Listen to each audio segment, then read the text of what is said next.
नरेंद्र मोदी की सरकार के कामकाज संभालने के पहले ही दिन शुरू हुआ विवाद कई सफाइयों के बाद भी थमने का नाम नहीं ले रहा है। सत्ता संभालते ही प्रधानमंत्री कार्यालय में राज्य मंत्री जितेंद्र सिंह ने जम्मू कश्मीर में लागू अनुच्छेद 370 के बारे में जो बयान दिया है, उसको लेकर सबसे तीखी टिप्पणियां जम्मू कश्मीर से आ रही हैं। राज्य के तमाम राजनीतिक दल इस मामले में एक साथ आकर केंद्र सरकार के खिलाफ खड़े हो गए हैं। आर्टिकल 370 को आप तब तक हटा नहीं सकते जब तक कि आप कॉन्स्टिट्यूएंट असेंबली जो है उसको नए सिरे से कायम नहीं करते हैं। जहां पे आप मतलब हमारे रिश्तों को और ज्यादा मजबूत करना चाहते हैं, ये मजबूत करने का तरीका नहीं है, ये यहाँ के लोगों को और ज्यादा दूर धकेलने का तरीका है।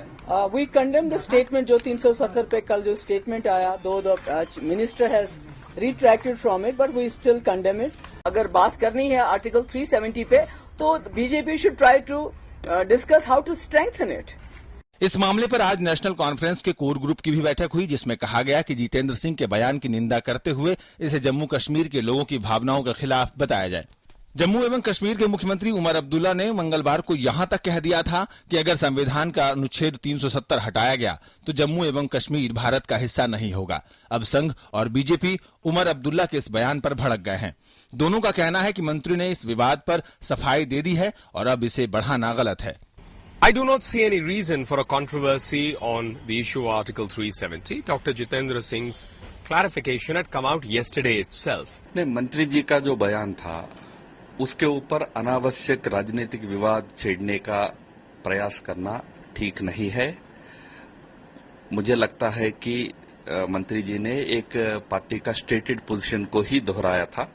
उधर बाकी विरोधी दल भी इस मामले में सरकार को आगाह कर रहे हैं कि वो इस विवादित मुद्दे का राजनीतिकरण करके देश को तोड़ने की कोशिश न करे। गवर्नमेंट कुड थिंक ऑफ इस आर्टिकल 370 राजनीतिकरण करना और किसी तरह से वोटरों को पोलराइज करना।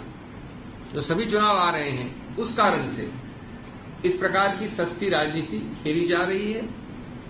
इसमें न कोई देश हित, न कोई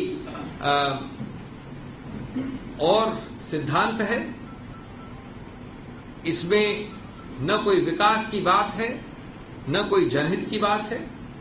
ये सिर्फ एक सस्ती राजनीतिकरण का प्रयत्न है और हम इसको पूर्णतया इसकी भर्त्सना करते हैं। हमने तो हर समय कहा धारा 370 के आधार पर ही जम्मू कश्मीर जुड़ी है हिंदुस्तान के साथ, और वो जो धारा 370 को लागू करने में जो खामियां रही है वो एक बहुत ही बड़ा कारण है जिसके चलते हुए ये तनाव की परिस्थिति अभी भी जिंदा है। ये विवाद उस समय शुरू हुआ था जब जितेंद्र सिंह ने मंगलवार को ये घोषणा करते हुए हड़कंप मचा दिया कि अनुच्छेद 370 हटाने की प्रक्रिया पर विचार विमर्श शुरू हो गया है। हालांकि बाद में उन्होंने कहा कि मीडिया ने उनके बयान को तोड़ मरोड़ कर पेश किया। उल्लेखनीय है कि भारतीय संविधान का यह अनुच्छेद राज्य को विशेष स्वायत्त राज्य का दर्जा देता है। रक्षा, विदेश, वित्त और संचार जैसे विषयों को छोड़कर जम्मू कश्मीर में अपना संविधान लागू होता है और केंद्र को कानून बनाने के लिए राज्य सरकार की अनुमति लेनी होती है। राज्य की संविधान सभा ने जम्मू कश्मीर के भारत के विलय के समय संविधान में यह धारा जोड़कर उसे विशेष अधिकार दिए थे। हालांकि जितेंद्र सिंह कल ही इस मामले में सफाई दे चुके हैं, लेकिन विवाद है कि थमने का नाम नहीं ले रहा। News night desk, DD news.